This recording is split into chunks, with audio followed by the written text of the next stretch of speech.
Hello and welcome to another episode of the BashTalk podcast. Today I've got a special guest, none other than Jamil Farooq, aka JF Fantastic Reviews, who's a food reviewer and vlogger in our area, and he's also a regular face and well recognized face in Nelson. And yeah, Jamil, if you can say a few words and introduce yourself, please. Yeah, basically what Bash said. Jeff, fantastic reviews. People also probably know me with the guy who inhales the microphone when he says hello as well. Lived in Nelson all my life. Went to Valley Primary School, Primer, Nelson College, and went to university as well in Bradford. Yeah, cool. So, oh yeah, so you went to Primer. Primer, yeah. So when you went to it, was it still Primer High School or was it Primer Academy? It was high school then. I think near enough a couple of years afterwards, then it was the academy. Yeah, you were one of the last ones to do it. Yeah, yeah. Oh, well, we've also got some. Well, he's got a few cousins that are friends of mine, and we went to Primet together as well. So, the small world, as they say. So Jamil, let's set the scene and start it off because there's a few things I want to talk to you about. Which is one was obviously you do your vlogging and your food reviewing. That's all good because I like my burgers. So I can talk to you about food all day.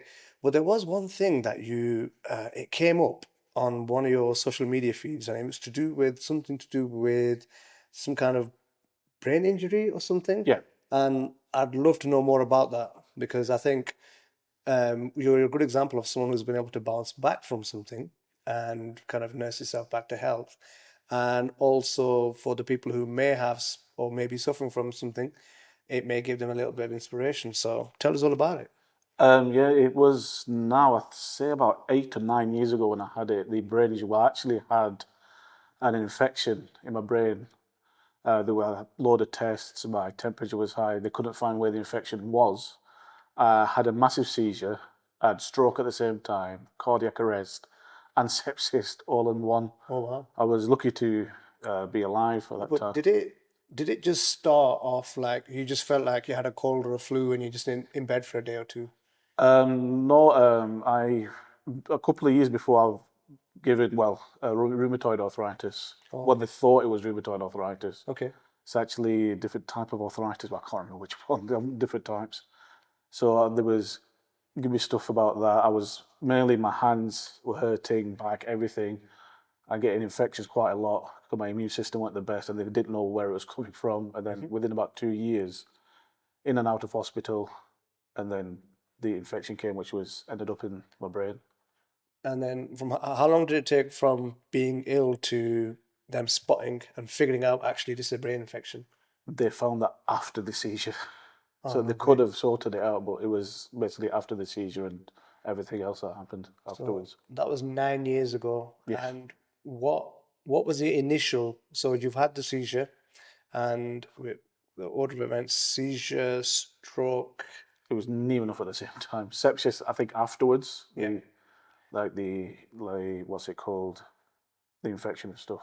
Okay. And then what? So did it impact you enough to like, could you walk properly or? For they told me actually that I won't be able to walk again after the stroke. I've actually still got a little bit of drop foot on my right foot. So Okay. if you see me walking about, that's probably why a bit of a limp when I walk. Also after the brain injury as well, I've got slight speech problems. So sometimes it takes me a while to get the words out. Yeah. Like sometimes if you tell me something, I'll know what you're saying, but sometimes the word will take me a while to come out. So it's like almost like a processing delay, you could say. Yeah, I think it's called aphasia. If you can Google for it, you could check that out. Okay. And so what did you have to do to kind of get yourself up and running again? Um, I was hospitalized for, I'd say, about 2 weeks. Um, I wanted to go out. They shouldn't have let me out. Within about 2 weeks again, my kidneys were going. Okay. So they put me in Preston. I was in the middle of a month in Preston. Came home in a load of steroids, different types of tablets that I have to use. Still use different type of tablets. Um, I had to put a splint on my foot, which is because then I couldn't walk properly for about 2 3 weeks. I had to get physio. Yeah. Start walking with the splint. I don't not use a splint for about 3 years now. Helped me with speech because my speech was really bad. It's a lot better now. Still not 100%, but it's a lot better now. Yeah. And I've got issues with perception, so I'm not allowed to drive. So most of the time you see me, I'm either in bus or trains when doing my reviews. There's other bits and bats as well. Yeah, no, it sounds like you've had to go through a lot there, man. Yeah. So what's so you mentioned you've got a little bit of drop foot, but all in all, like your kidneys are a bit better now, and you know your heart and the rest of you just seem better. Yeah, alhamdulillah, everything's new enough fine. I do get pains now and then. Obviously, I'm getting a bit older now as well. And plus the weight doesn't help the amount of food I'm eating. Ah, well, it's one of those, isn't it? I mean, you're still balancing it out. So you are not in a position where, you know, you get some food reviewers who they only eat, but you do go to the gym and you are staying active and you're always walking. Yeah. I always see you and you always do miles and stuff and I was bumping into you and stuff. So right then, so then that kind of leads into you've kind of obviously trying to over these years you kind of finding things that you enjoy and you know hobbies and stuff effectively to kind of fill your time. But it's been a couple of years now. You kind of started like kind of a vlog. Was it a vlog first and then you kind of gone into the food reviewing after that, or? It started off as vlogs. I was watching a guy called Mark Weens. People Yeah. watching with the food guys. Yeah. I thought I might be able to do something like that. Yeah. It helped me with because after the brain injury, I didn't know what I could do. Obviously, speech problems. When it comes to jobs and stuff, I thought if I start YouTube or something, start doing vlogs. I wanted to do food reviews as well. It helped a lot because I got into quite bad depression after the brain injury because everything irritated me. My speech weren't the best.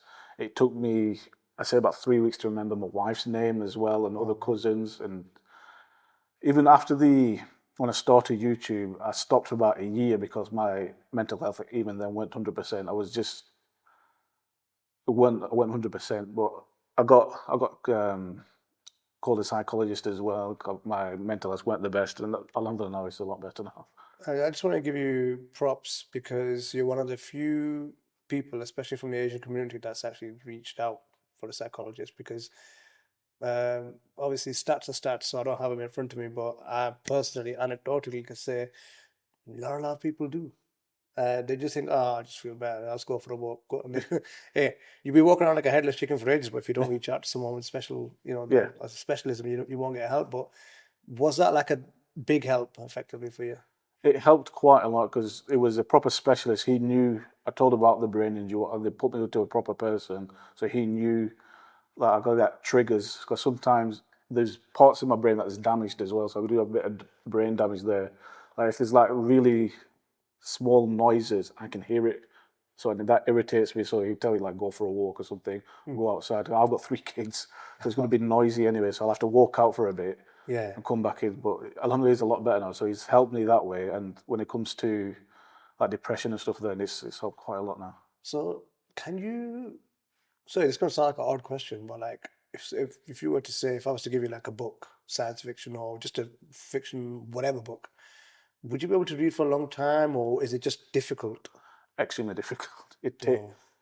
I can read, but it will take me probably like me like a 3-year-old or something for you. I can read it, I know what it's saying, but sometimes my brain it just stops. It's like I can't be bothered reading it. It just takes me a while. Oh man. But Cholo, at least you can read this. I was saying to you before we started recording, you can read the signs of the food places that you're going to. So that's at least something, isn't it? Yeah, that's true. But then, because I remember when you started your vlog, it wasn't it fitness journey, or was that a bit after? Started in literally my outside or with my kids. Well, I think we had a barbecue, and then I was just walking around Nelson and different places. Yeah. And then recently started a vlog, and then the food afterwards. So did you find that because you were kind of walking and occupied, and you weren't having to think too much about what you were having to say? So it wasn't like a pre-planned like this is a script. Yeah. It was I'm walking, I'm describing my environment. So that's almost one bit therapeutic for you, but it's also helping you kind of develop and vocalize again, isn't it? Yeah. But the helping is quite a lot. Like I started with a YouTube, just talking about random stuff most of the time. Yeah. Can't really do the vlogs in Nelson because there's nothing to see really. So we started out that. The helping's quite a lot. I do, like you've seen, like I say, see me out and about, Yeah, yeah. making sure I get the walks in, get my earphones in. Sometimes if people have seen me, they've said to me as well, you don't say hello to people. I've got my earphones, I can't hear you. So if you just give me like a tap, I'm not being ignorant or anything, I will talk to you. Yeah, no, if you're in the zone, you're in the zone. Just give him a little tap and say, "Hello, Jamil." So you are now, I'd say, your main focus is a lot around, say, food reviewing, and you're building up quite a following, and people genuinely are kind of following what you do, and they're coming to you for kind of finding places to eat, I guess. And have you got to the point where you're getting random messages of like, bro, I'm in Preston and I need some food. What shall I eat? And stuff like that. I do get quite a lot. Even when I'm out, it's just random people saying, I've seen your videos, what would you recommend? Like, it would be Preston, Burnley, Blackburn, whatever. My main thing is, what's the best places? I'm just like, it depends what you want to eat. Yeah, yeah. That irritates me a little bit because it's like, what do you want? You want a kebabs? You want burgers? You You know, know, it depends what you want, really. because the worst thing is if you, because good while back, I used to be into my kind of burgers, and I had like a little thing where I'd, check out this burger place or whatever. And I'd always get people that would say, "Oh, you went to this place and it was rubbish." But I liked it. Yeah, And if it's not to your preference, then too bad. I paid for the food. I ate it. I'm happy. What's your problem? that's true. But at the same time, obviously, you got to understand everyone's got different flavors and stuff, haven't they, and tastes. So, but what what is okay? Okay, I won't say best, but if you were traveling to Blackburn and you're taking your family, so it's not just you, family, and you're taking your kids, and you need a family friendly place. So I'm not necessarily saying the food has to be amazing, but just somewhere you can think, you know what, I can take the kids, they'll sit down and we'll just have some nice family food. Where would you go? One came into my straight away is a place called Grillers in Yeah, I think Whalley Range area. right. It's not like 10 out of 10, but they do grilled chicken. Kids actually went a couple of weeks ago with their friends. Hmm. They loved it. I thought it quite decent as well, all grilled, like tandoori type of stuff as well. Yeah, The burger's okay, not 100%, but it does the job. Good quality, quite good. Either that, I'll take them kebabish. yeah, kebabish can't go Kebabish, wrong. can't go kebabish. Just the parking can be a bit of a pain Yeah, sometimes. You end up like chucking up the thingy. Parking legally, of course. We're not gonna. you got a blue badge, you sorted. You know what? Toba, I shouldn't say this, but that's kind of convenient for you. The food review, we just park up straight outside, chuck the blue badge in, and you're legit. Yeah. Uh, well, man. So, so in terms of some of the food reviewing, like what's like some of the good experiences you've had that you think what, not necessarily the establishment, but you think what, it was worth being a reviewer just to kind of enjoy these kind of experiences. What are some of the highlights that come to your mind? Um, there's just someone, I can't remember, someone sent me I can't remember which takeaway it was. I literally can't remember. It must be a couple of years ago. He sent me a message that said, "Oh, there were not much people coming in." And he goes, "I saw your video," Hmm. and he said we got quite busy and we had to shut it. I'm thinking, just from one video, literally can't remember which one it was now. And he said, "Well, thank you." He said, "Come anytime. I got free food and stuff." I won't say no to that, but so that helped. I was like, I didn't know the video did that well. I can't remember which one it was now though. It's the impact, isn't it? Yeah, But that must be a nice feeling because ultimately, obviously, it's one thing to food review, but it's another thing where you're not just doing it to say, "Oh, my name is Jamil and I've found somewhere to eat." You want to help the business as well. yeah, definitely. Unless the business is really bad to you, then it's like, well, but no, but still, no, I think that's good. It's fulfilling. I won't necessarily ask you to say, give me a bad place to eat or somewhere that had your bad experience because we're not about that. We just keep it positive. But um, all in all, I'm thinking like, what's next for you? Are you planning on like, because you've been Pakistan reviewing as well, haven't you? Yeah, How was that? I loved it. Must be about, I say, 10 to maybe 11 years since I've been. I enjoyed it, mainly vlogs. I didn't really do the food reviews also there with the vlogs most of the time. Absolutely loved it. Went to Islamabad, Lahore, most of the time in Sarai, to be honest, because when the family's about there, or the Kambi, which is where my dad's from. Really enjoyed it. The food in Pakistan is a lot better than one in the UK. The flavours, the taste of it is absolutely loved it. Right, If I could do it again, obviously it's more like the money, to be honest. Obviously I don't work and stuff. yeah. Not yet getting paid through YouTube. Hopefully maybe the next couple of months I might be able to, but Yeah, YouTube monetization is a bit tricky, man. They have their criteria as well, so it's like 3 uploads and X amount of yeah. hours. That's like the first stage, and then the second stage, and we will chat about that after. But so yeah, I think one step will be to obviously try and get monetized, and you're on all the other social medias anyway, so your TikTok's doing quite well as well, isn't it? TikTok, I could probably get more views through TikTok. I got more subscribers from YouTube, but the views come through TikTok. It's probably the younger kids because they probably can't be bothered. It's only most of the time it's the 1 minute videos. So start off with the hello, this is the place I've been to, food's okay, 8 out of 10. It matches And then their that's it. attention span as well, so it's like Yeah. 1 minute off. Yeah, that's true. But then there is one topic, so I want to ask you about this because it has come up in discussion amongst a lot of the people who follow food reviewers. So I was speaking to you about this before I started recording, and so we're not going to approach it in a negative way, but something that has come up a lot is the concept of paid food reviews.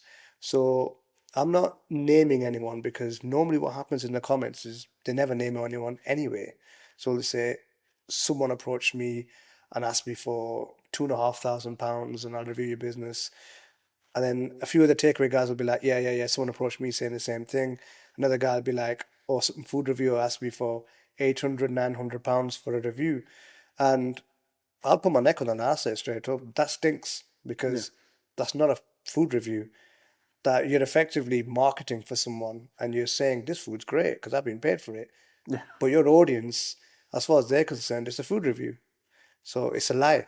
Yeah. And that's my opinion on it, but I just wanted your thoughts. No, I fully agree. Most, or near enough, all my reviews, they basically what comes out of my mouth. I've had free food now and then, but it's still the food reviews. I tell them as a look, if I'm not gonna pay you, I'm still gonna do the food review. Are you okay with me still doing the videos? I said, yeah, that's fine. But there are a few who do the food. There's one everyone knows, and I think it's well, not Rate My Takeaway. The other one is Food Reviewing Club. Everyone knows he's doing it now. You can see, look at his comments. It's about $3,000 to do a review. It irritates me because it's like you said. It's not a food review. It's basically you just promoting the videos, which is fair enough. If you want to promote them and get paid, that's fine. No problem with that. But it's not a food review for me. Yeah. Food review, you're going there, trying the food, and you give your opinion of it. Like if I go to them and try, let's say Dixie's or something, I like it, and then you go and say, no, it's horrible, he's done a bad review. Again, it depends on the taste as well, but Yeah. if you go in there to get paid, for me, I think it's wrong as well, to be honest with you. Yeah. I mean, look, if someone is a food reviewer and they've built a platform, and then they, for example, are saying, actually, well, they don't necessarily have to say, hey guys, I got paid $2,500 to come here. But if they can disclose it, then that's fine. Look, you've made your money. You built your platform. Make your money. I'm not going to stop you from that. Good for you. Make your money. But if it's like approaching thing is say, look, I'll come down and review you for $2,500. No, that's not a review. No. It's a lot of money too.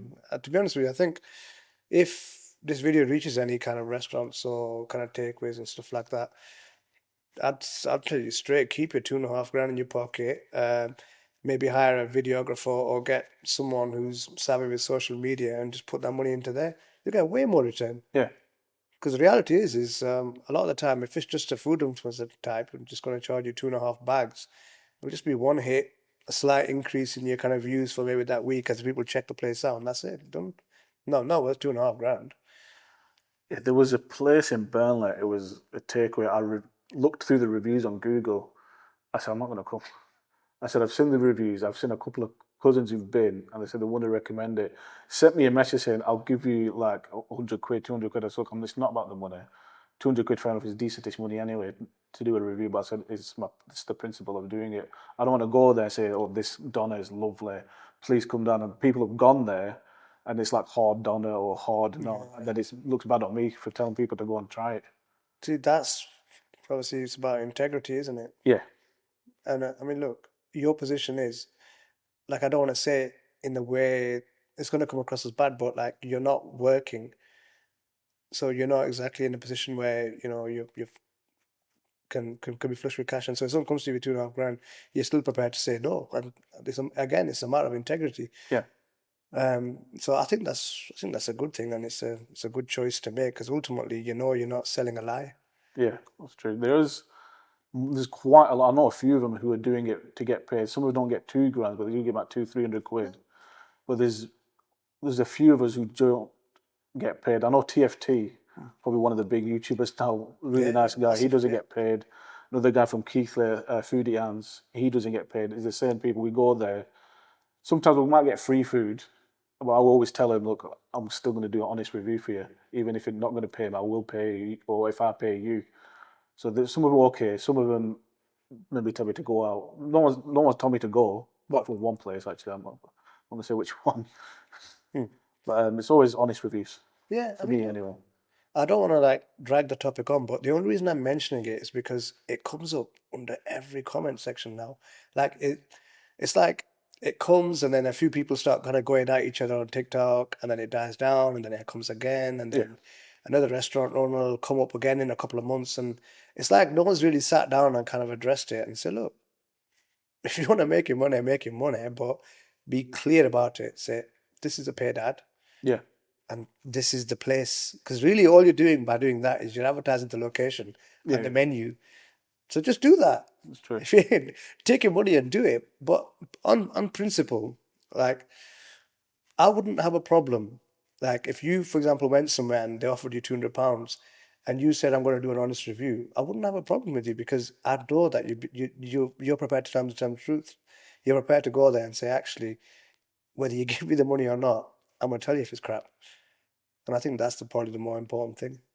I'll probably say on the videos, look, I've been getting paid for this. I'll put it like sometimes on YouTube it says it's a paid promotion anyway. Oh, yeah, yeah. So I'd say that as well. Look, I'm getting paid here, but I'm still going to do an honest review for you. Yeah, yeah. But sorry, I've kind of killed that topic off now. But what's next for you? Have you got any different directions you're going to take your channel in, or any future ventures you're thinking about, or any major hot spots or areas you want to explore?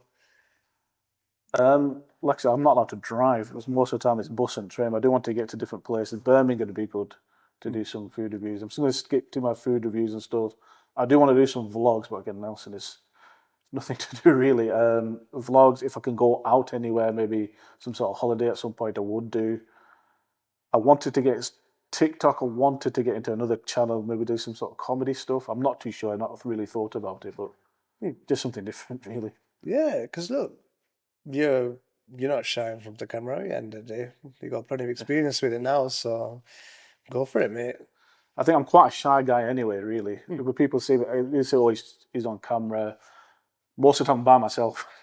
If it's me and you, that's fine. If I got like 8, 9 people next to me, my brain just gone, to be honest. I won't be able to talk properly.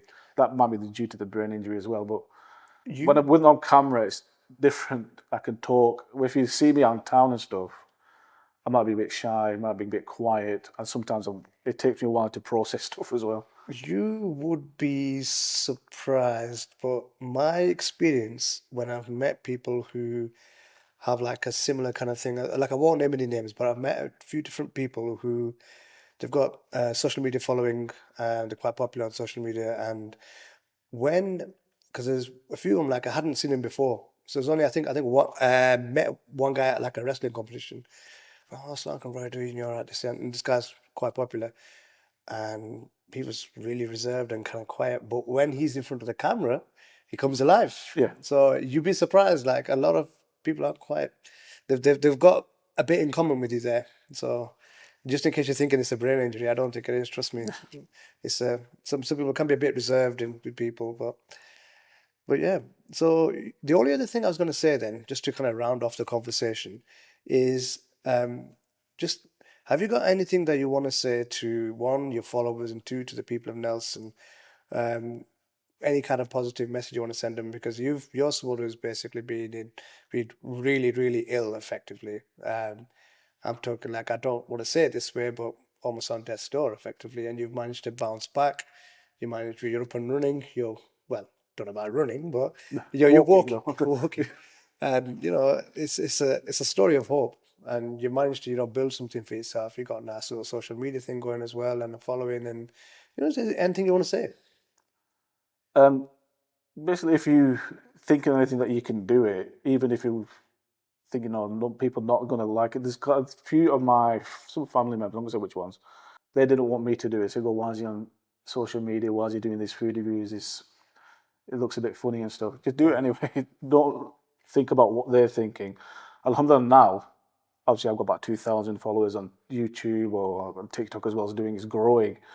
Just do what you want to do. I wanted to go back into uni and stuff before the brain injury, and I didn't know what I wanted to do. YouTube has helped me quite a lot. TikTok's helped me a lot. It's helped me talk to people because when I was before the brain injury, I didn't talk to much people anyway. I weren't that shy. I just didn't like talking to people. It's helped me go out, helped me talking to other people as well, and just basically help myself. YouTube, if you want to get to social media, I would highly recommend going it if you're thinking that you didn't know what to do next, especially for the younger people in Nelson, because there's nothing here, to be honest with you. Just try it. Just get a camera, do a bit of vlogging. If it helps you, just give it a go. Yeah. Well, I like a bit of positivity to end it with. So, yeah, I just want to say shout out to you for kind of taking me up on this again. It's last minute. It's a theme emerging that whenever I upload any of my podcasts, it's always me thanking the guests and saying thank you for the last minute thing, because this is how I've been for the past 2-3 years. So no, I really appreciate that. You're quite flexible. So nice one. And yeah, guys, stay tuned. I don't know when the next episode is, so just whatever. I'll do it whenever I can. I do that with my food reviews as well. It's the best way. If you plan too much, it doesn't happen, and then people start asking you like, "Where's the next one?" It's like, I don't know. I get that quite a lot. Most of the time, so you go into anywhere, I said, I have no idea. I'm just going to check Google and see what happens. Yeah, well, you know what?